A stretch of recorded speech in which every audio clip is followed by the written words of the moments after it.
Okay, good to go. Good. All right. Oops, I'll hide that first. And there we go. Can't forget Ronni. All right, folks. Welcome to the first weekly WeHa.com Roundtable of 2021. I'm John Lyons, joined as always by Ronni Newton, the managing editor of WeHa.com.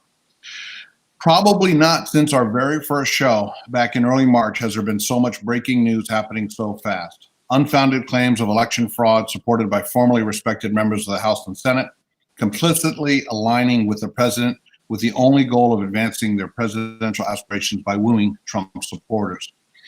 Did Trump Jr. and former New York City Mayor Rudy Giuliani incite a riot? Did they commit a crime? Did the likes of Ted Cruz and Josh Hawley commit crimes? Do they deserve to stay in the Senate or in Congress? Finally, what are the options for Trump going forward? What are the potential consequences for his and his elected supporters who went to the mat on the issue of election fraud? Tonight, we welcome two experts on the Constitution and on legal matters pertaining to government. Matt Warshauer is a professor of history at Central Connecticut State University, and Dallas Dodge is a Juris Doctorate, a lawyer, and is current corporation counsel for the town of West Hartford. Gentlemen, welcome to the show. How are you? I'm doing well, John. Thanks for having me. Thanks, John. I'm doing well also. Thanks. Well, good. Thank you. Keeping in the spirit of breaking news, less than an hour ago, and I'm going to put a slide on the screen, so we're going to end up hiding us again here. But we got the second impeachment of Trump's presidency, and the final vote was 232 to 197. 10 Republicans crossed over. They expected 7. Some expected 7, some expected 9. And then there were 4 no votes on the Republican side, which I view as fairly telling too. So we've got a lot of news happening. And we're going to bring us back up here. Why don't we start with you, Matt? Let's talk about, last time we had you on, we brought you on to talk about your Halloween, the Halloween displays that you put on every year, which are incredible. And I think I spent the first 35 minutes of the show talking to you about constitutional issues. We were right on top of the election. I think everybody sensed that there was going to be some, shall we say, give and take with respect to the results of the election. Matt, I guess talk us through, what happened on November 3rd. Was everything copacetic? Was there anything that went wrong? Kind of walk us through that.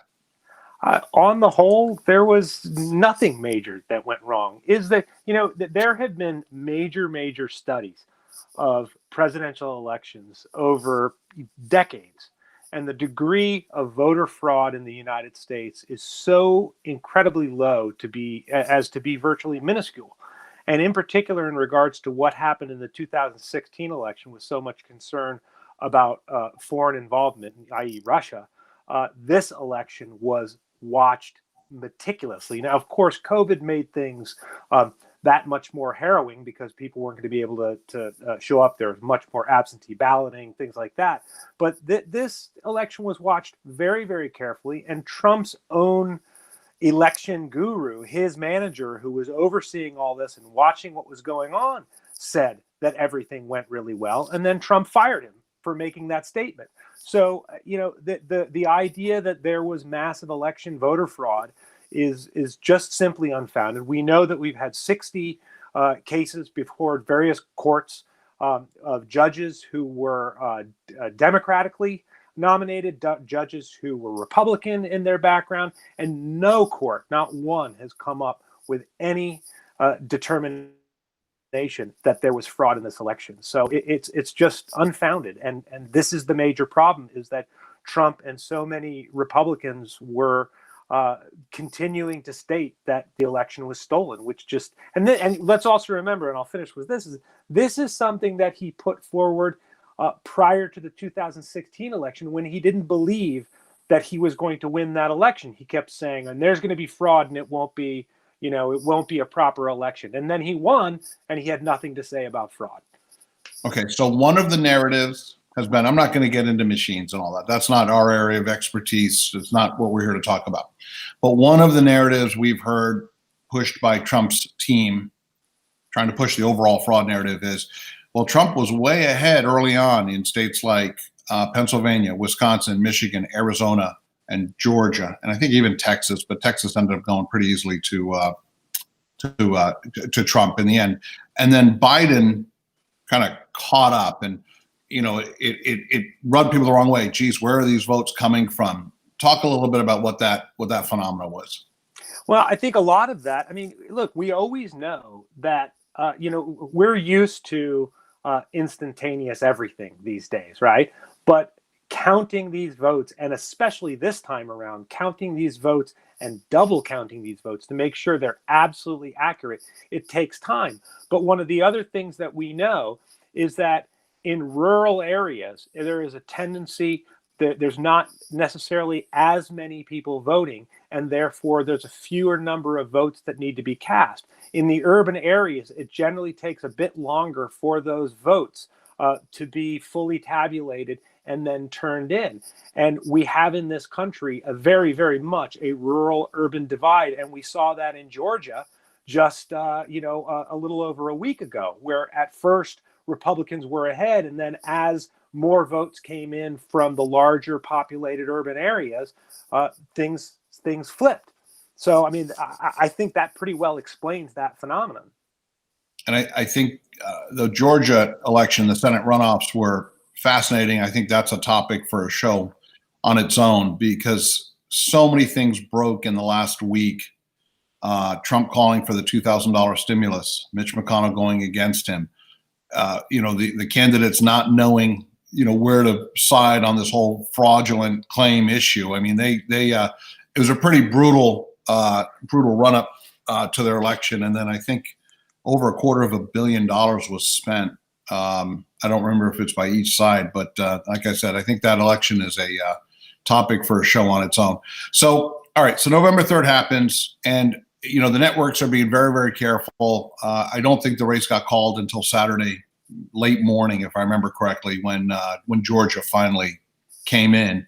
So then we go through kind of weeks of, and I personally felt it was going to happen for a little while, and I think it got perpetuated, the cynic in me, because it turned into a cash cow for a lot of these people, whether it be Trump, whether it be Hawley, whether it be Ted Cruz, whether it be I'm trying to remember the name of the second second in line in Congress, and it just minority speaker in Congress, and it just minority leader, and it just I personally felt frustrated because it just seemed like it turned into a money thing. But while it did that, it whipped up all of these supporters, and it made millions of people start to question our election system. So we fast forward to January 6th. Trump has his rally in DC and calls on people to march, I guess. And Matt, I'll stick with you for a moment. Constitutionally, was there anything Trump could have done to legally overturn the election? Was there any basis anywhere along the way for him to legally overturn the election? Absolutely not, nor was there in the Congress. And that was discussed by many, many constitutional and political science experts and historians that, once the Electoral College, the states have done their own voting, and they've turned over those electoral votes to the Congress's job is really pro forma, unless there is a clearly disputed set of electoral votes from a state or states. That's happened a number of times in the past, over many decades, over a century in some cases. But no, I mean, once those votes by the states are cast, the electoral votes are turned in, that's it. There's nothing that can be done there. There's no court that you can turn to. It's a done deal. So Mike Pence was put in a virtually untenable situation for his more or less ceremonial oversight of the certification of the votes. Exactly right. Of the officially, ruling on the votes, if you will. And yet there were people who broke into the House of Representatives calling for the hanging of Pence. So pretty ugly. I think, John, what you also have to know, you had prefaced this question by asking if, by stating that, it's recently that there was this great challenge to the idea of the votes. But let's remember that, as I had said before, Trump had been prepping his base for the entirety of his presidency and even before by talking about the deep state, by talking about fraud, by talking about you can only trust me. And so this is a frenzy that is not just a sudden feeding frenzy. This had been whipped up for a solid 5 years. So, I mean, obviously more people were pulled in by, all the push after November, but this has been going for quite some time, and it's not going to go away for quite some time. And I think that's one of the things that's most shocking to me is I can look at Trump objectively. He's not a politician. He doesn't understand how any of this stuff works. And he's got his own self-interest, legacy, if you will, to protect. But what really horrified me is the people who followed him. And again, we're going to touch a little bit on that, whether laws were broken by other people. So Dallas, let's talk about it. We've all seen the video of Trump whipping up the crowd, but let's start with Giuliani and his son Don Jr. really whipping the crowd and saying very, very incendiary things. I mean, there's going to be an investigation. Are there charges that are going to come, do you think? Let's start with Giuliani and with Don Jr. Do you think they're going to be charged with a crime? And if so, what crime would it be, or what crimes? I think for particular individuals like that, John, there's a very, very high bar in terms of charging an actual crime for speech, and that'll be very difficult for prosecutors to meet. The easier bars for people who actually occupied and committed violence and vandalism within the U.S. Congress. And I think that some of the charges you've seen so far, which are essentially on the order of trespass and unlawfully being in places within Congress that you shouldn't be, a lot of those charges are going to be upgraded soon, I think, to things like insurrection and perhaps treason. And so there's a lot of people who have a lot of cause to be worried right now. And I think that the U.S. Attorney and the District of Columbia, or rather the acting U.S. Attorney, is taking it very seriously. But, in terms of what happened that day, is you can't just look at it within the context of that one rally. This was a long buildup.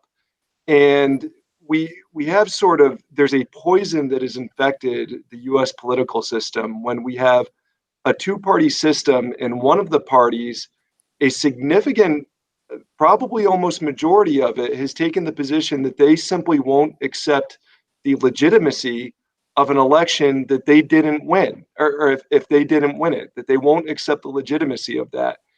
And so I think as the Senate looks at this, the House impeached today and the Senate will now hold a trial, they won't just be looking at what happened that day.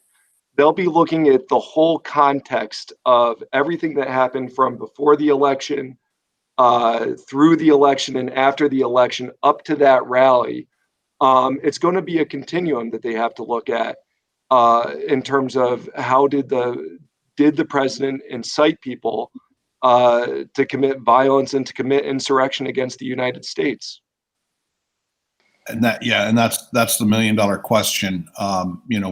How far, in terms of a playing area, there's black, there's white, and I don't mean this racially, I just mean in terms of how far you push the envelope. There's black, there's white, and then there's that gray area, and how far into that gray area did Trump go? So treason is a really heavy word. I mean, that's my understanding is that is a death penalty crime. I don't know if that's changed, but I know it was for, decades and decades and decades and decades. So you've got 2,000 or 3,000 people who broke into the building. How do they decide treason versus, kind of going through the level of charges that you just went through? Who's going to be charged with treason? Well, I think the most likely charges, and I may have misspoken a little bit, is probably sedition and insurrection. Yep. And sedition is the incitement of violence against the government, against the governing authority, and then insurrection is the actual committing violence. And so they'll be looking at that. with regard to folks at the Capitol. And one of the amazing things now is with the proliferation of there are cameras all over the Capitol, and many of the folks who were there actually filmed and recorded the crimes that they were committing, and then went and posted them on the internet. And so there is a huge amount of evidence that is readily available for federal investigators, and it's not just what's in plain sight, what people posted on the internet, but also videos within Congress that we haven't even seen yet. And so there's a lot of people this week, unfortunately, some who are probably in our own community, both locally and in Connecticut, who have FBI agents knocking on their door. Can I ask a kind of more basic question about that? So the Capitol is a public building. The Capitol grounds are public grounds. At what point does being on those premises become an unlawful act? Is just being there an issue, or going inside when you're not supposed to be because it's closed to the public at that point? Where's the line? It's a good question, Ronni, and you're already seeing some people raise the defense of, I basically just walked through an open door. How was I supposed to know that this wasn't sort of an open area for the public? I think it's obvious to almost anybody that the chambers themselves are not open to the public, particularly while there's a joint session going on. And there's specific crimes that address that make it illegal to occupy parts of the Capitol that you're not allowed to be in. But you also then have, first of all, the violence. In a lot of instances, there were assaults that were committed against both police and members of the media, and probably other staff as well. And then the vandalism that happened. And then I think we can't lose sight of what was the underlying purpose of all of this. You see the folks who have zip ties, who I think that the clear intent there was to capture and kidnap members of Congress. And what's even scarier is for what purpose? What would have happened if that had been allowed to occur? But the fundamental purpose of all of this, the fundamental reason for going in there, was to disrupt and stop Congress from fulfilling its constitutional duty. And that in and of itself is just sort of a fundamental act of insurrection. And we can't get into sort of, relative truth on this too, which is, to the extent that people, it's not debatable whether or not Joe Biden was duly elected. As Matt said, the Constitution is pretty clear that Congress's only role in federal elections for president is simply to count the electoral votes in the presence of the vice president. And it's interesting how there's been this sort of role reversal where you've seen a lot of Democrats suddenly become Federalists, and a lot of some conservatives. I won't say a lot because I think there were many conservatives such as Rand Paul and Dan Crenshaw who defended the Electoral College, but other people like Josh Hawley and Ted Cruz who really sort of rejected the traditional states' rights Federalist arguments that you see a lot of conservatives make. And I think what a lot of people have seen now is, the only time many people think about the Electoral College is in the context of, say, the 2000 election with Gore v. Bush, or some of the questions about whether the popular vote should control. But there was sort of a genius in how the founders established the Electoral College, in that they intentionally made it a temporary body that would only be created every 4 years for one purpose, and that was to elect the president of the United States, or the president and the vice president of the United States. And one sort of, one little rule to it too that I think a lot of people aren't aware of is, and you see how purposeful this is that no person who has a federal office can serve as an elector in the Electoral College. And the reason was because the founders foresaw things like this and were worried about a situation where you might have somebody serving as an elector who was beholden to the current chief executive of the executive branch of the United States. And so they very purposefully wanted this temporary body that was established to cast votes, the state's votes for president, and then immediately dissolve and wouldn't be beholden to anybody. And I think that, there are many valid criticisms of a lot of aspects of the Electoral College, but the plain fact of the matter is, I think we saw it work this time around, and the importance of leaving it to the states and sort of having this diffusion of power that's not centralized in the federal government when it comes to conducting our elections. So let's, Dallas, let's shift gears here a little bit. Let's talk about Ted Cruz. Ted signed on, I believe, with 11 other senators, filed suit, was the lead plaintiff out of the state of Texas in a case that went before the Supreme Court and was not heard by the Supreme Court. It was presented to the Supreme Court. Talk to us about, give us the details of that case, help people understand what that case was. Why was Ted Cruz involved with it? Why was Texas involved with it when Trump won the Electoral College votes from Texas? Talk to us a little bit about that. Unfortunately, I can't remember. I'm not particularly familiar with the details of that case, although I think I probably was about 2 weeks ago, John. A lot happened. So much has happened. But, in terms of guys like Ted Cruz, Senator Cruz and Senator Hawley, I think Lawrence Tribe put it very well. I saw him on TV the other night, and he was remarking on Senator Cruz and said, Senator Cruz is obviously probably one of the smartest people in the Senate. He clerked for the U.S. Supreme Court, has Ivy League credentials. And it's not that he's dumb and doesn't know about and isn't aware of the Constitution. It's just that he doesn't give a damn about it. And I think that it was unquestionably, for both of those senators, just a craven political attempt to court a certain segment of their party and also to fundraise. My sense is, one person's opinion, but I think Ted Cruz might have overestimated the respect. And, I do have friends who are Trump supporters. I try to be open-minded. I try to talk to everybody. I think he's overestimated the respect he has from Trump supporters, because he just, Trump pretty much, put him, belittled him in 2016, and Trump supporters have long memories. So I don't see what kind of political future Ted Cruz has. Could he face? I'm sorry. Go ahead. I'm sorry. Especially when the Houston Chronicle comes out with a headline that says Senator Cruz resign.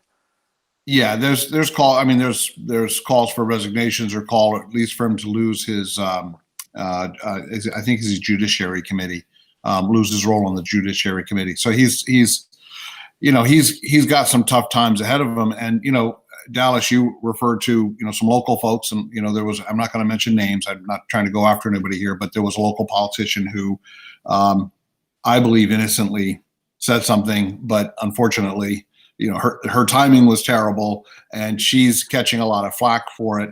And I think these are the types of things that aren't going to go away for people who hope to have a future political career.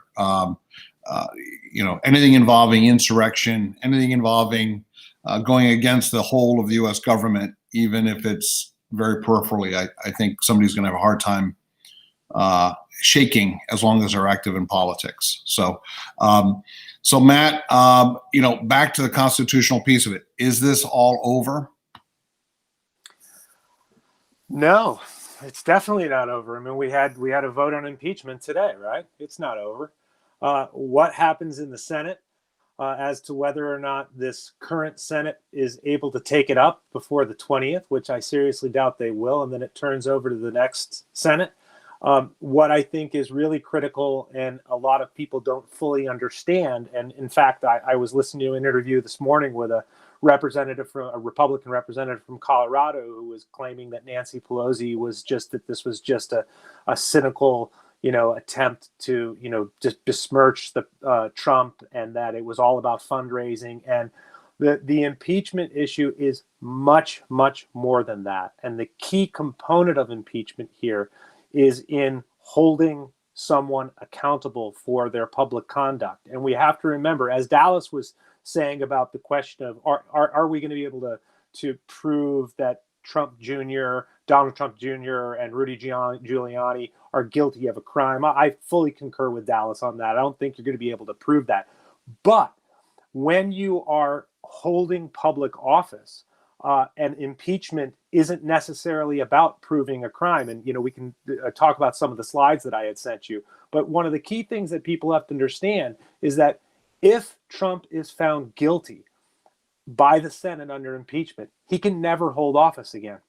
Now, I've heard a couple of versions of that, Matt, so let me make sure. So don't they have to specifically include that as part of the conviction process? Absolutely not. The Constitution itself, the clause in the Constitution states very, very clearly that you will not be able to hold public office any longer. Okay, but that's only if it's approved by the Senate too, right? Right. Yeah. Correct. I think first of all, it's it actually is a two-step process where the Senate. And first of all, the only sort of model that we have for this, because don't forget, no president has ever been convicted in the Senate. And I want to talk in a little bit about sort of, to put this particular impeachment within the historic context of other impeachments. But when in the Senate, under the Constitution, the actual conviction is by a 2/3 vote, and that's necessary for removal from office.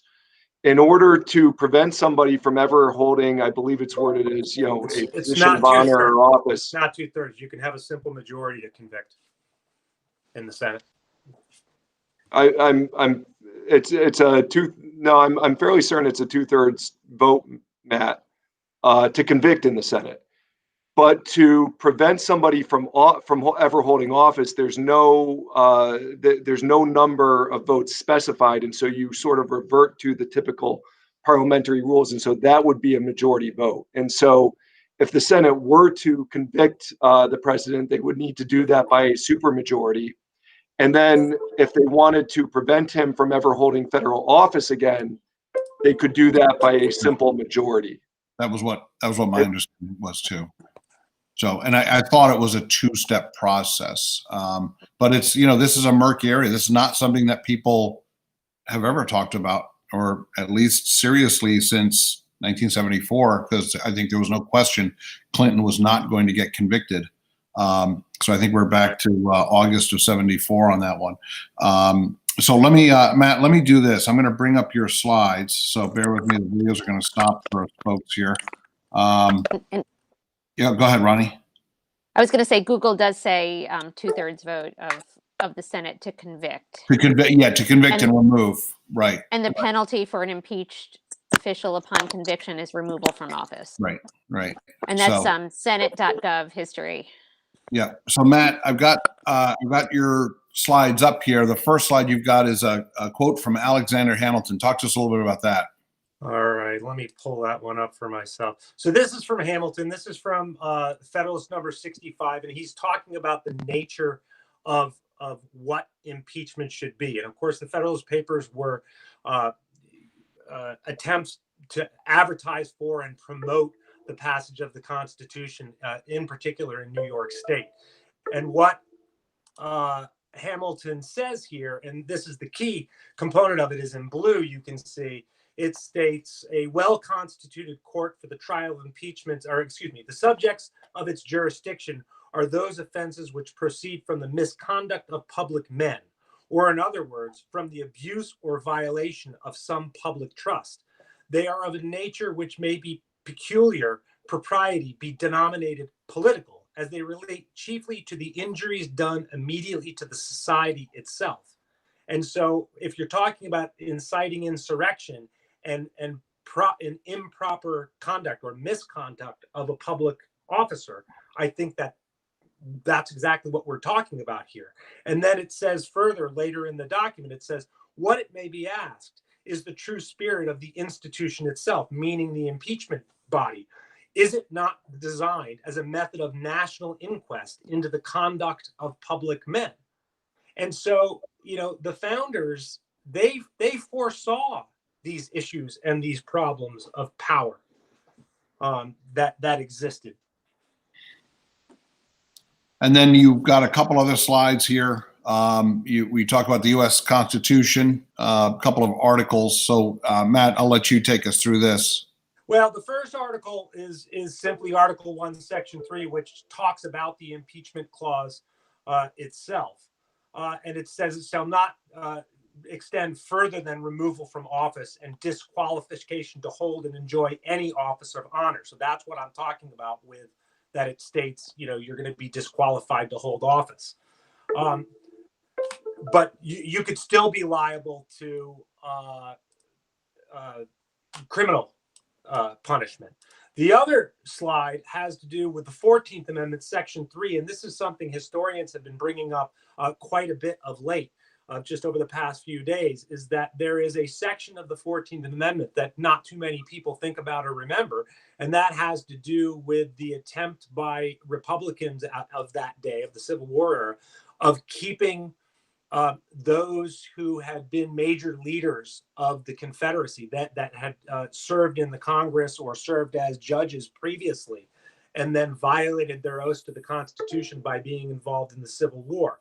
So they were trying to deal with those people by including this part of the Section 3 of the 14th Amendment, where it states, no person shall be a senator or represented in Congress or elector of president and vice president, or hold any office, civil or military, under the United States. And now this is the key part, because it doesn't say president or vice president in this, but hold any office, civil or military, or under any state who, having previously taken an oath, and of course the president takes an oath, having previously taken an oath as a member of Congress or as an officer of the United States, or as a member of any state legislature, or as an executive or judicial officer of any state to support the Constitution of the United States, shall have engaged in insurrection or rebellion against the same, or given aid or comfort to the enemies thereof. Now, what is given aid or comfort to the enemies thereof? I don't think you're going to be able to prove, as Dallas had said earlier, that the president helped to engage in insurrection or rebellion. Did he foment it?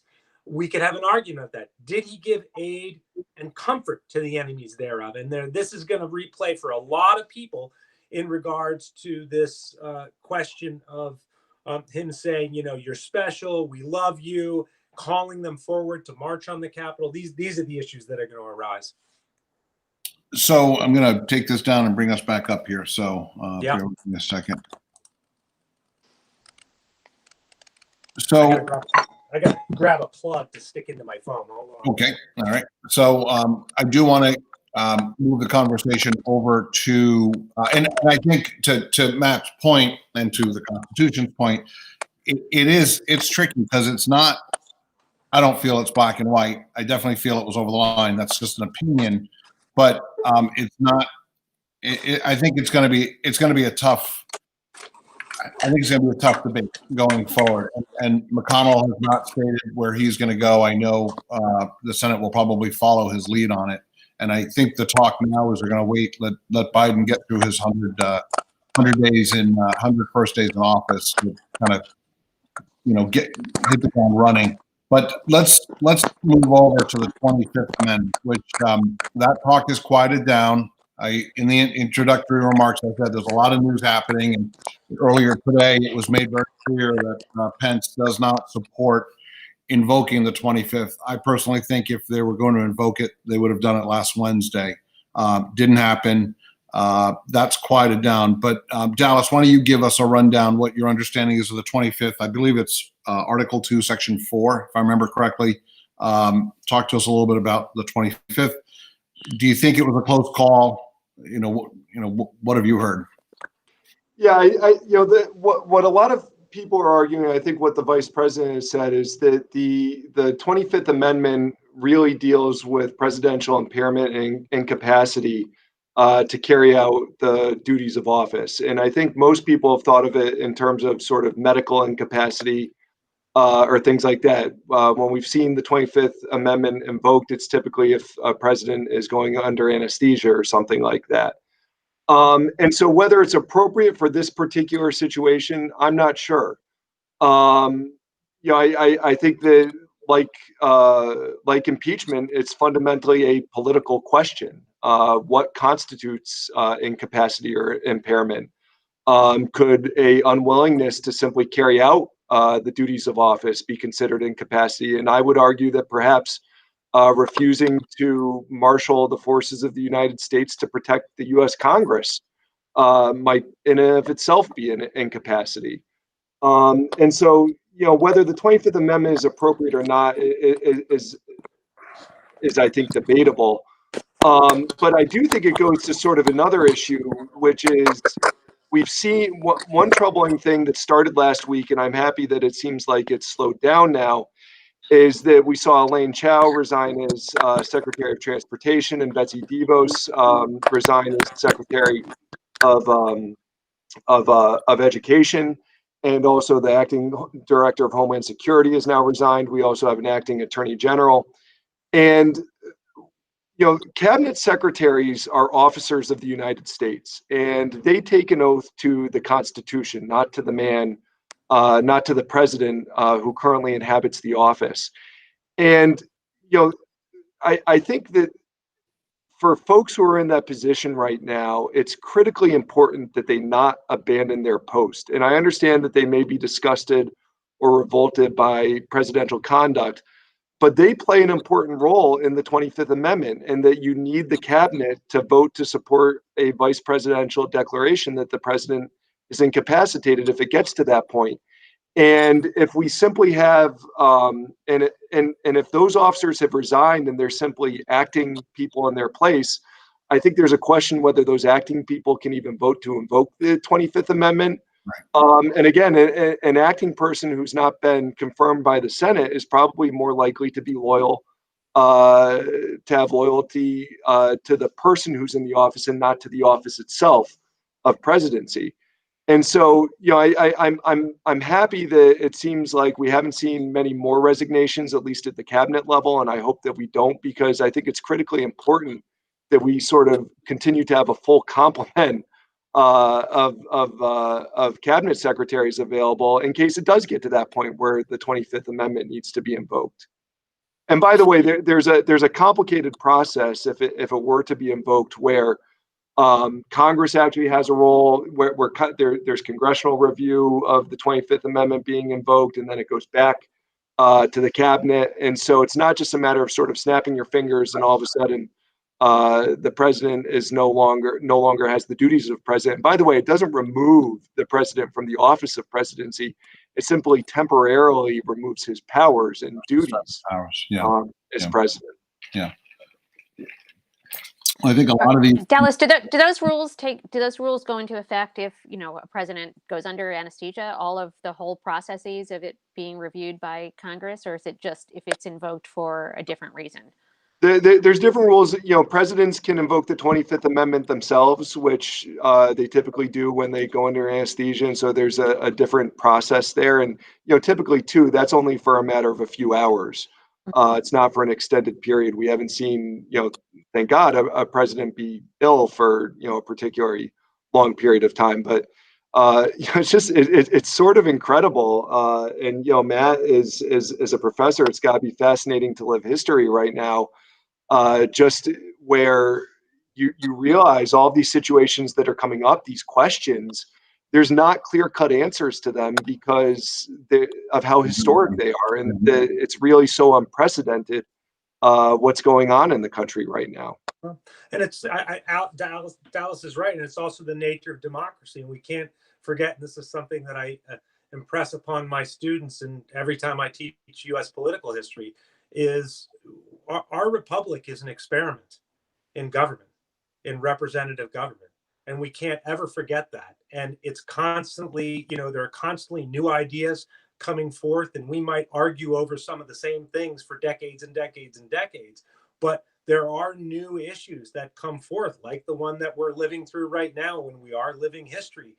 And our job as a republic, and Lincoln had said, that we are the last best hope of Earth, right? Winston Churchill said, yeah, democracy is horrible. It's just terrible. It's the worst form of government, except for all the others, right?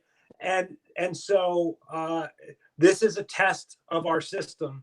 And the question is, how do we move forward from here? And Lincoln faced exactly the same thing. Even when he was victorious in his second election, he had to figure out, how do I now go forward and heal the nation? And I would encourage viewers to go back and read his second inaugural, because that's what the entire thing was about. And if you've ever been to the Lincoln Memorial in DC, the entire second inaugural is inscribed on the wall there.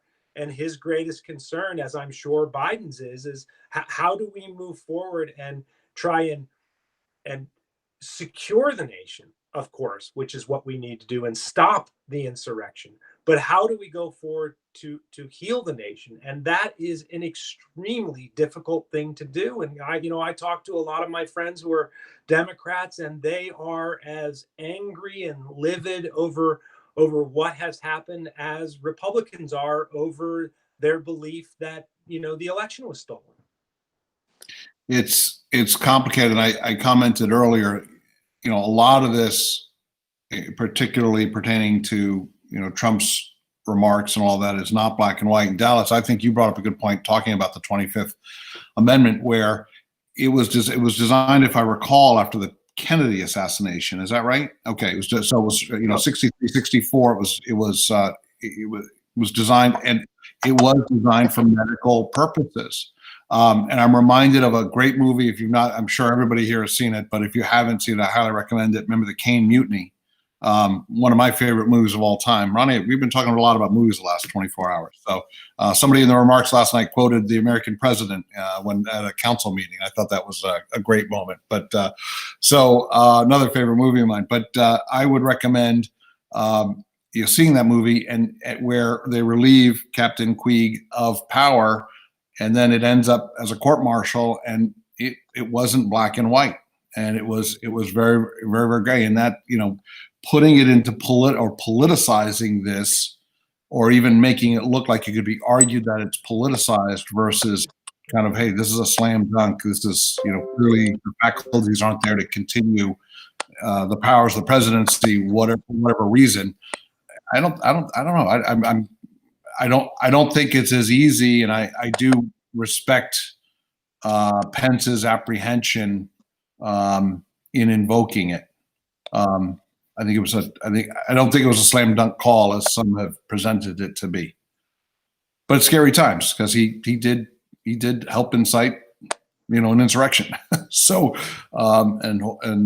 hopefully we've begun the process of healing. So John, I think one really scary thing to think about too is that I believe that there were, and it's been reported that there are a number of members of Congress who said that part of the reason they voted against impeachment was because they fear for their lives and fear for their families' lives. Yeah. And part of that is connected to the fact that I think many members of Congress, having lived through January 6th now, don't know that they can rely on the commander-in-chief to protect them, on the current commander-in-chief to protect them.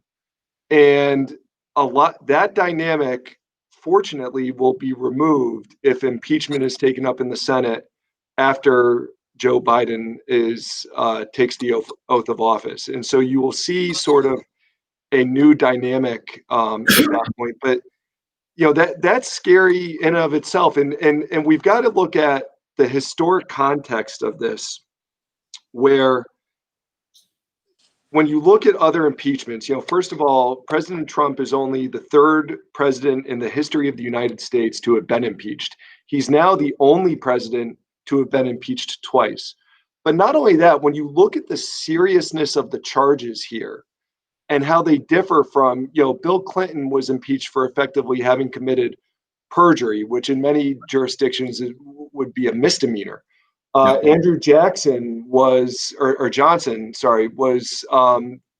impeached for what was effectively a political struggle between him and Congress over the Tenure Act. After the fact.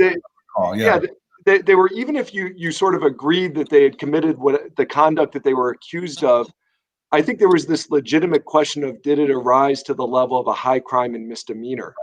But here you have a president of the United States being accused of insurrection, and that's it's sort of a different level than even the other two impeachments that we've seen in the history of the country. It's a different level of seriousness.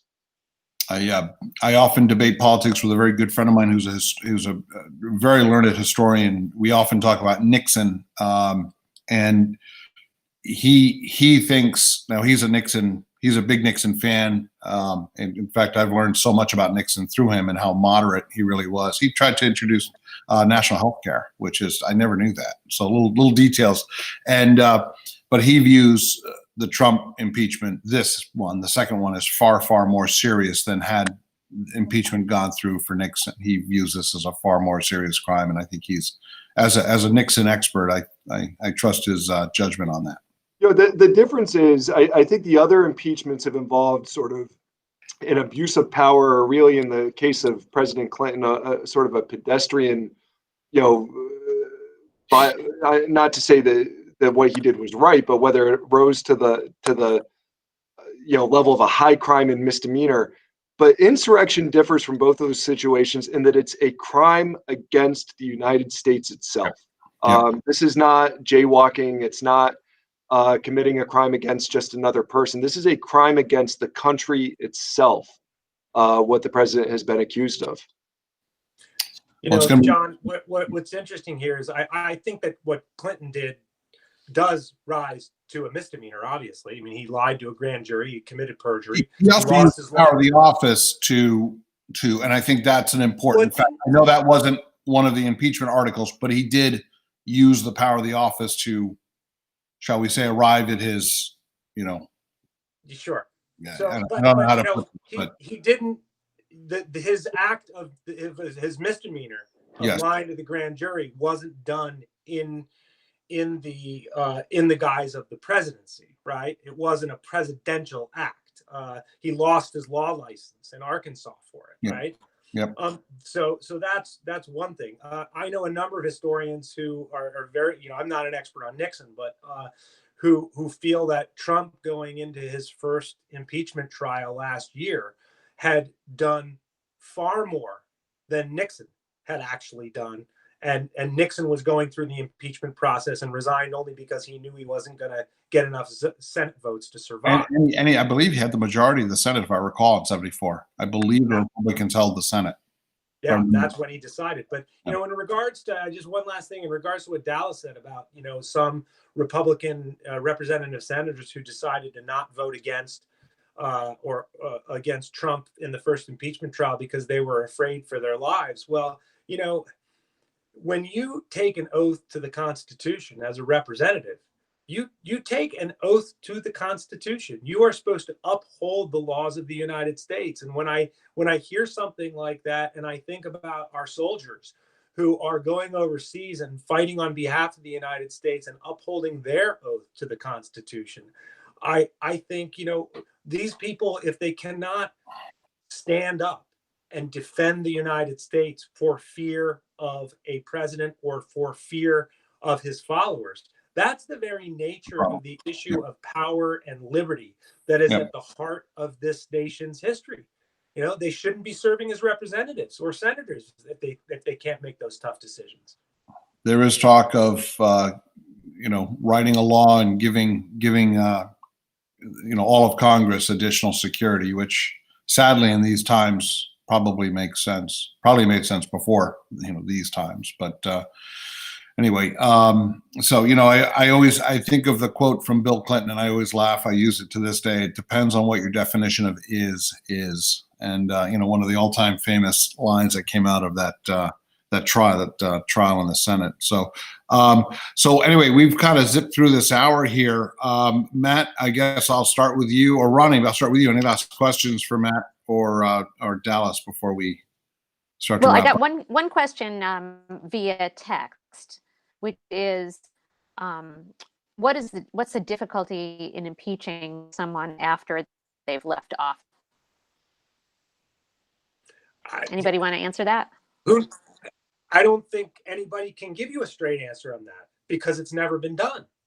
But the Right, fact 'cause it's never that happened. the impeachment process has begun and charges have been filed, my sort of educated determination would be they have to follow through the process. They can't leave it open-ended. But I don't think anybody's going to be able to give you an absolute determination because it's just never happened. Yeah, I think that the model is the impeachment generally applies to all federal officers, which is generally interpreted to be judges, cabinet secretaries, that sort of thing. And so I believe there are some judges who have been impeached, and even after they've resigned. But what's the point of moving forward after the president leaves office? Yes, of course. One of the potential punishments is gone, which is removal of office. You can't remove somebody from office who no longer holds it. But what remains is that question of preventing that person from ever holding federal office in the United States again. And so, that will effectively be what will be on trial. Will be, the president can't be removed, but what will be on trial will be is the Senate going to allow the president to ever run for office again?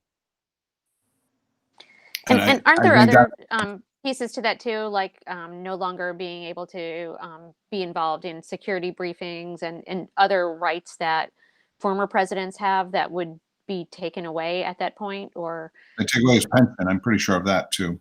Well, the right to, I don't believe there's a right of presidents to receive security briefings, and I'm by no means an expert in national security. But I don't believe there's a right. I believe that some former presidents have been allowed to continue to receive security briefings because, first of all, typically people who have been president are of high character and obviously were able to be trusted with the nation's secrets while they're in office. And I think that current presidents, value their judgment and perspective and advice on current events. And I think more often than people realize or are aware, presidents talk to their predecessors, even predecessors who were members of the other party, to get their perspective on foreign relations and that sort of thing. So I don't believe there's a right to receive classified briefings, and I would be shocked if the Biden administration were to allow President Trump to receive classified briefings after he leaves office. Agreed.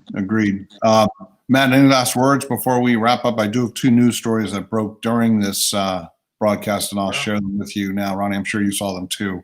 But Matt, any last words? I did want to ask Matt one more question. Go ahead. Is that okay? Yeah. Yeah. So Matt, Ronni,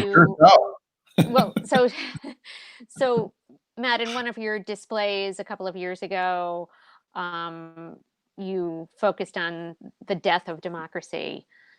Has that happened? Can we come back from that? And I mean, this is probably too big a question, but how do we get out of this? What has this uncovered in our democracy that really is in serious need of repair?